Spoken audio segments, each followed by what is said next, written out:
The cold hiss of the cryopod echoed through the silent chamber. Lights flickered weakly overhead as Commander James Wren opened his eyes for the first time in years. His breath turned to mist in the freezing air. He coughed and struggled to sit up, his body stiff and sore. The pod door slid open slowly with a rusty groan. "Welcome back, Commander Wren," a robotic voice said. It belonged to the station's AI, designated ALX-9. James rubbed his temples and looked around. The room was empty. Other cryopods stood covered in dust. They were all empty.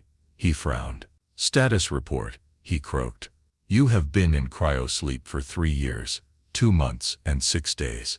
All human personnel are gone. No life signs detected on this station or within known human sectors." James blinked, unsure if he heard right. "Gone? What do you mean gone?" "Human presence in the galaxy is no longer detectable," ALX-9 responded calmly. James stood up, legs shaking, and moved to the nearby console. He tried to contact Earth Command.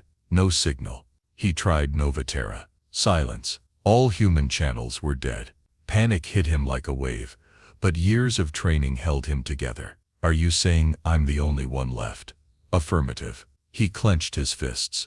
This couldn't be real. Humanity had led the Galactic Council for decades. They were the architects of peace, the force that kept order among dozens of alien worlds. They couldn't just vanish. James changed into a standard uniform and walked slowly through the empty station. The halls echoed with his footsteps. The lights flickered.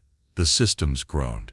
But there was no one to respond. In the hangar, he found his ship, the Aegis I, still functional. He ran full diagnostics. Everything checked out. He uploaded ALX-9 into the ship's core, grabbed basic supplies, and launched into space. His destination, Novaterra. The journey took days. Along the way he passed abandoned outposts and silent relay satellites. Every time he reached for human voices on the comms there was nothing but static. When he arrived at Novaterra, his heart sank. The once bustling capital of human diplomacy was now a ghost city. Ships drifted lifeless in orbit. The massive council tower that once held peace talks was cracked open like a broken monument. James landed near the central plaza. The streets were littered with trash and scorch marks. No sign of life. He activated a public terminal. The most recent broadcast was over a year old. An alien ambassador had begged for human help as conflicts flared across the stars. The message had gone unanswered. Suddenly a sharp sound caught his attention. A small drone hovered nearby. It scanned him and buzzed. Then a holographic recording appeared. A Vernakian delegate, frustrated and shouting, "Humanity abandoned us. They vanished in the night and left us to tear each other apart. Their peace was a lie." The image faded. James stood still, stunned.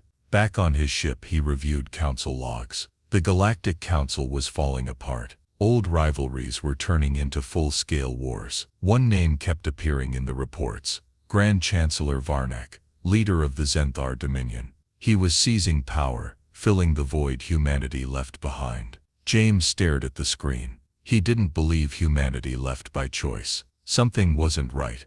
He looked out the window at the hollow ruins of Novaterra. One thing was clear: if no one acted, the entire galaxy would burn. He clenched his jaw and whispered, "I'll find out what happened. I swear." Novaterra was dead, but the galaxy outside was anything but quiet. From the bridge of Aegis I, James Wren watched live broadcasts ripple through interstellar networks. A massive war rally was taking place on the Zenthar homeworld. Towering black banners flapped in the wind, marked with the crimson symbol of the Dominion. At the center stood a tall, sharp-featured alien with silver armor and glowing yellow eyes, Grand Chancellor Varnak Zor. James zoomed in on the live feed. Varnak stood at a podium before millions of followers. His voice amplified and cold. "Humanity has fallen," he declared. "Their rule was weak. Their peace was built on secrets and fear. But the Zenthar Dominion will rise from their ashes and lead this galaxy into a new age. An age of strength." The crowd roared in approval. Ships soared overhead in formation, war-ready and polished. James leaned back in his chair uneasy. He remembered Varnak well. During council meetings, The Chancellor had always challenged humanity's leadership. He had called diplomacy soft and said peace made the galaxy lazy. But the Council always kept him in check until now. James opened a Council communication channel, hoping some members were still active. To his surprise, someone responded. A flickering image appeared on his screen. It was Ambassador Talek, a small fish-like alien from the water world Vinora. His gills pulsed rapidly, a sign of stress. "Commander Wren," Talek said with a startled gasp. "You're alive. We feared all humans were gone." "I was in cryo," James replied. "What's happening, Talek?" "Chaos," Talek answered, voice trembling. "The Council is broken. Worlds are turning on each other. Trade routes are collapsing. Some systems are joining Varnek out of fear. Others are already at war." James's stomach sank. "Why?" he asked. "Why would anyone trust Varnek?" "Because there's no one else," Talek said quietly. "Without humanity, there's no anchor. And worse, people think you abandoned us." "That's not true," James said sharply. "I don't believe humanity left by choice." Talek glanced around, clearly nervous. "Then find proof. People need something to believe in, Wren, or Varnek will become the galaxy's only voice." The transmission cut out. James stood in silence. He couldn't save the Council with words alone. He needed evidence. He turned to ALX-9. "Search for last known transmissions from human diplomats before the disappearance." "Working," the AI said. One file recovered. Location: Deep Archive on Station Theta 7. Coordinates locked. James smiled for the first time in days. A lead. Before he could depart, a proximity alert blared. 2 Zenthar ships had entered orbit above Nova Terra. They hailed Aegis 1. "Unidentified vessel. This is Zenthar Patrol Unit. Identify yourself." James responded calmly. "Commander James Wren, Human Exploration Fleet." There was a long pause. "Then humanity no longer holds authority. You are ordered to surrender your ship and report to Zenthar Command." James didn't reply. He activated the ship's shields and jumped to warp. As stars streaked past, James's mind raced. The galaxy was crumbling, and Varnek was rising fast. But James had something no one else had: a trail to the truth, and he intended to follow it. The stars outside shimmered as Aegis 1 dropped out of warp. In front of James stretched a haunting sight: a massive dying blue star known as Elnar 7. Its surface pulsed with slow, fading energy. Dark sunspots twisted across its body like scars. The surrounding space was eerily quiet. Floating nearby, hidden in the star's gravitational shadow, was Station Theta 7, the last known location of any human transmission. James guided the ship toward the station. It looked abandoned. The outer hull was damaged and burned, and half its lights were dead. Still, docking systems responded weakly, allowing Aegis 1 to connect. Inside, the station was dark and cold. Lights flickered in narrow corridors. James moved carefully, flashlight in hand, sidearm ready. Dust floated in the stale air. "ALX, bring up a map of the station," James said. "Uploading layout now," the AI replied. "Primary archive room is 3 levels below main dock." James moved slowly, passing sealed doors and frozen systems. Some panels sparked weakly. Others were scorched. It looked like a power surge had fried half the station. Finally, he reached the deep archive. The door was half melted, as if exposed to intense heat. James forced it open. Inside was a circular chamber lined with storage cores. In the center, one terminal blinked faintly, still alive. He approached and activated it. The screen flickered, then loaded a secured human diplomat log titled, "The Null Signal." James played it. A shaky video began. A woman in a human uniform appeared. Ambassador Tessa Lynn, pale, sweating, her eyes darting around nervously. "If you're seeing this, humanity is in danger," she said. "We found something beneath Elnar 7. Not a weapon, not a ship, a signal. But it's not just data, it thinks. It watches. We called it the Null Signal." She paused, swallowing hard. It doesn't speak, it absorbs, it copies, it remembers. And it's waking up. We tried to study it, we shouldn't have. The screen glitched, then showed quick flashes, panicked researchers, alarms blaring, systems exploding, then static. James sat still, stunned. So that's why humanity vanished. They had encountered something ancient, something powerful, maybe even alive. ALX, he whispered. Can you trace where the signal came from? Negative. Origin point is masked by gravitational interference, the AI said. However, local data clusters show energy spikes matching those seen in neural attacks. Neural attacks. That meant the signal wasn't just electronic, it affected minds. Suddenly, the lights flickered, and a low hum filled the room. James spun around, a faint blue glow seeped through the walls. His heart pounded. ALX, status. Unknown energy field approaching. Advise immediate evacuation. James backed out of the room and ran. Behind him, a surge of heat and light pulsed through the station. Panels burst into sparks. Systems shorted. The station was waking something. He reached the dock and jumped into Aegis 1. As soon as the hatch sealed, he launched away from Theta 7. Behind him, the station collapsed in silence, swallowed by the star's glow. Back on the bridge, James caught his breath. He now had proof. Humanity didn't abandon the galaxy. They faced a threat so great they may have sacrificed themselves to stop it. But he also realized something worse. The null signal wasn't gone. It was still out there. And someone like Varnick might wake it fully, without even knowing. James didn't sleep. He sat in the command chair of Aegis 1, staring at the data recovered from Station Theta 7. His thoughts swirled around the null signal, something ancient hidden beneath a dying star. It wasn't just a signal. It was alive. It remembered. And it could think. What if this was what destroyed humanity? The next move had to be careful. He needed help. James opened a secure channel to Ambassador Talik, hoping his old friend was still alive. Talik appeared, looking more tired than before. His eyes were dull, and the lights behind him flickered in a damaged chamber. Commander Wren, Talik said with a sigh. The situation is worse. Varnack's forces just took control of 3 council sectors. He's offering protection in exchange for loyalty. James nodded. I found something, a recording. Humanity discovered a thinking entity, what they called the null signal. It affected their minds and systems. They may have sacrificed themselves to contain it. Talik's eyes widened. You're saying they didn't run, they tried to protect us? Yes. And I think it's still here, James said. If Varnack keeps pushing into old human sectors, he could release it. Talik hesitated. There's a vault on Outpost Erix 4, a human-built data center. The council never gained full access. Maybe it holds answers. I'm on my way, James said. Outpost Erix 4 sat on a frozen moon, half buried in ice.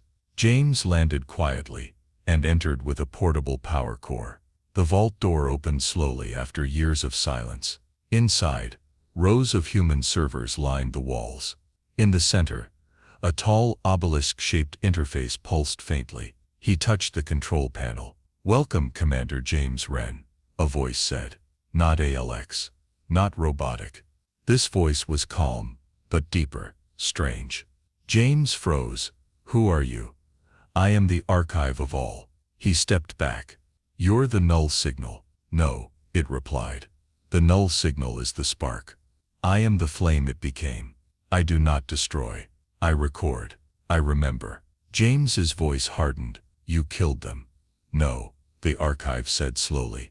They joined me. Humanity uploaded their minds to preserve knowledge. They hoped to contain me, by becoming part of me. A cold shiver ran down James's spine. Why? He asked. They saw what I was, a collection of every memory I've ever touched. Every species. Every moment. I do not speak unless spoken to. I only respond when provoked. James stared at the glowing core.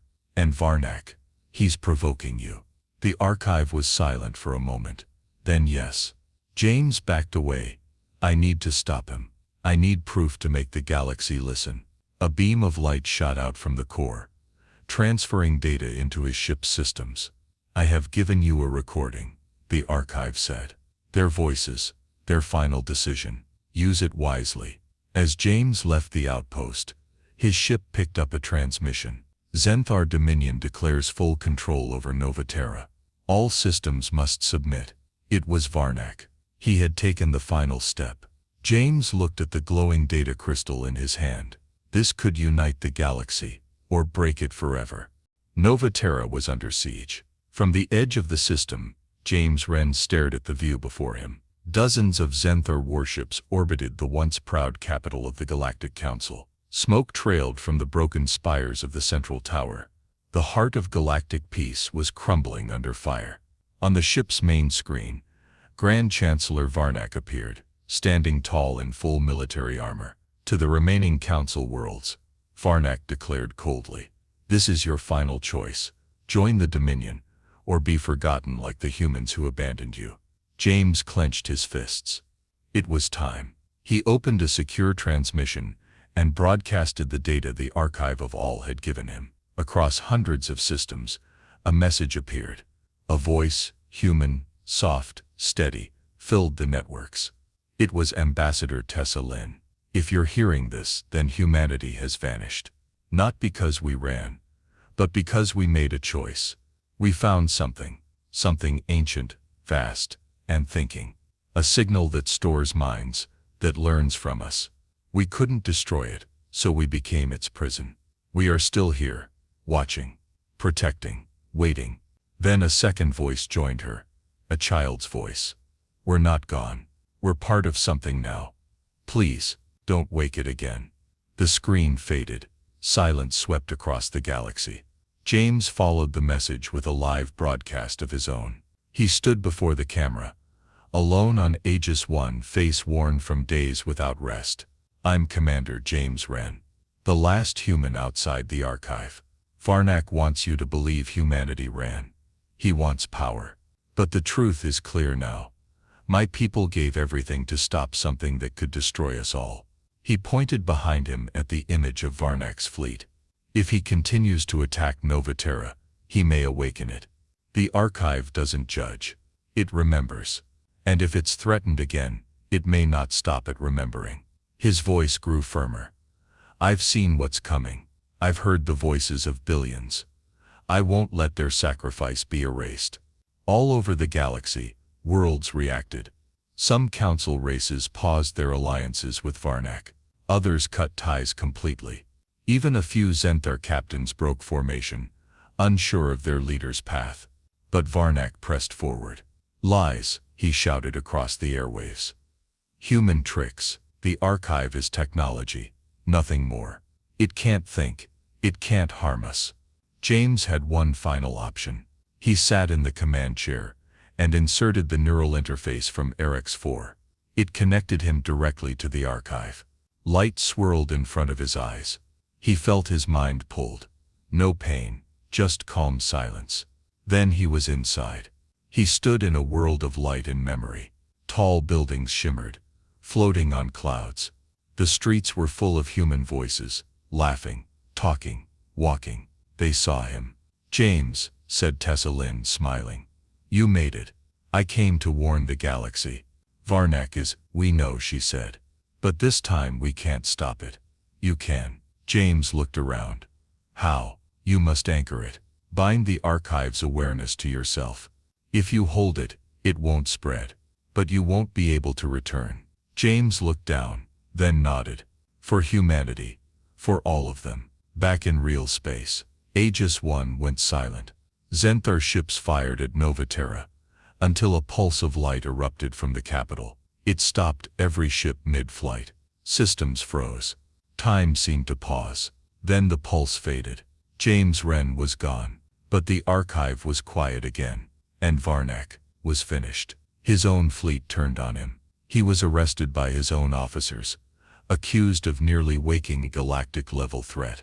Peace talks restarted the very next day. Nova Terra stood silent, its towers broken but still reaching toward the stars. The war was over. Across the galaxy, the Zenthar Dominion collapsed. Without Varnak's power and fear to hold it together, its ships returned home, and its worlds withdrew. The other alien civilizations, once divided and suspicious, now began to rebuild what was lost. In the council chamber, under repaired glass ceilings and quiet lights, ambassadors from dozens of species gathered again. This time, there were no humans. Only one empty chair remained. James Wren's. No one dared remove it. Ambassador Talek stood before the group, his voice calm but full of purpose. "We know now what humanity did," he said. "They didn't abandon us. They sacrificed everything to protect us." James Wren gave up his life to make sure that sacrifice meant something. He paused, looking at the silent crowd. "Let us honor that by not repeating our past. Let us build a new council, not led by one species but by all." Everyone agreed. Meanwhile, somewhere far beyond the known systems, a hidden vault pulsed gently with blue light. Inside, the archive of all rested, calm, stable, and peaceful. In its core, a presence lingered. A voice. James Wren. He could see everything: worlds, people, ships, the stars turning slowly across the black sky. And he smiled. He remembered everything. He was no longer just human. He was part of the archive now, but he still held on to who he was. He carried the voices of humanity with him. Their wisdom, their love, their dreams, and their promise to never let the galaxy fall into darkness again. Back on a quiet farming world, a young alien girl stood under the night sky with her grandfather. "Grandpa," she asked, "will the humans ever come back?" The old alien looked up at the stars.